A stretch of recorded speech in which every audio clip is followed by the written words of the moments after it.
Monsieur le Président, cher Oleksiy Goncharenko, chers amis, c'est avec le plus profond regret que je dois annuler ma participation à ce très important forum de la mer Noire.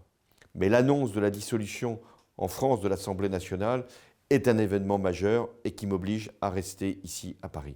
Je mesure toute l'importance de l'événement que vous avez voulu susciter et qui réunit les forces politiques ukrainiennes autour de la problématique de la mer Noire, d'en faire un espace de liberté et d'indépendance pour le pays tout entier.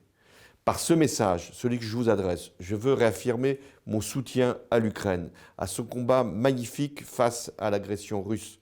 Et je pense notamment à Odessa, avec la résistance acharnée dont vous avez fait preuve, à votre réaction, à votre dévouement et au succès majeur que vous avez obtenu contre la flotte russe et qui ont permis de maintenir les lignes de communication dans la mer Noire et de permettre aussi l'exportation des céréales ukrainiennes. Odessa est d'une importance vitale. C'est un cordon humanitaire pour vous, mais c'est aussi un moment, un lieu, un mode de transport qui peut permettre de nourrir non seulement les Ukrainiens, mais une grande partie du monde.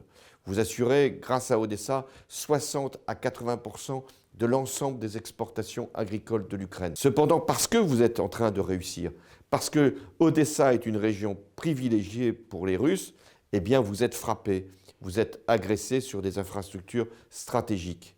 Et donc, notre devoir, c'est vous donner tous les moyens de pouvoir non seulement résister, mais de frapper à votre tour la Russie.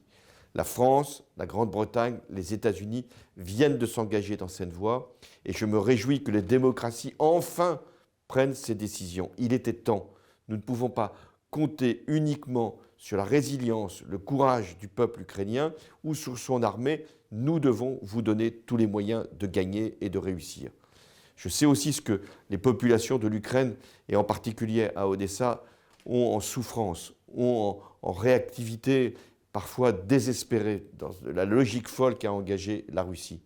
Mais je crois profondément que nos démocraties ont pleinement intégré l'enjeu que représente la liberté de l'Ukraine. Nous ne vous abandonnerons pas. C'est le message que je veux vous livrer au moment où la France s'interroge elle-même sur son propre avenir et où des forces qui sont liées aussi à la Russie tentent de venir au pouvoir. Et c'est pourquoi il est si important que même en France, nous nous engagions dans un combat pour la démocratie. Il n'y a pas qu'en Ukraine qu'il y a aussi ces tentatives de déstabilisation. Nous ne sommes pas agressés directement, mais nous le sommes aussi indirectement par la Russie, par les liens qu'elle a constitués avec les forces d'extrême droite ici en France, mais aussi partout en Europe. Combat que nous allons livrer au plan électoral, bien sûr, n'a rien à voir avec le combat qui est le vôtre, puisque vous l'exercez sur le plan militaire. Mais il s'inspire des mêmes principes, il se donne les mêmes références, il porte les mêmes valeurs. Nous devons, nous, gagner les élections ici en France pour nous permettre de vous livrer une fois encore et davantage les moyens matériels, les moyens militaires dont vous avez besoin pour sauvegarder votre intégrité territoriale et votre indépendance et surtout la démocratie. Vive l'Ukraine indépendante et libre. Merci.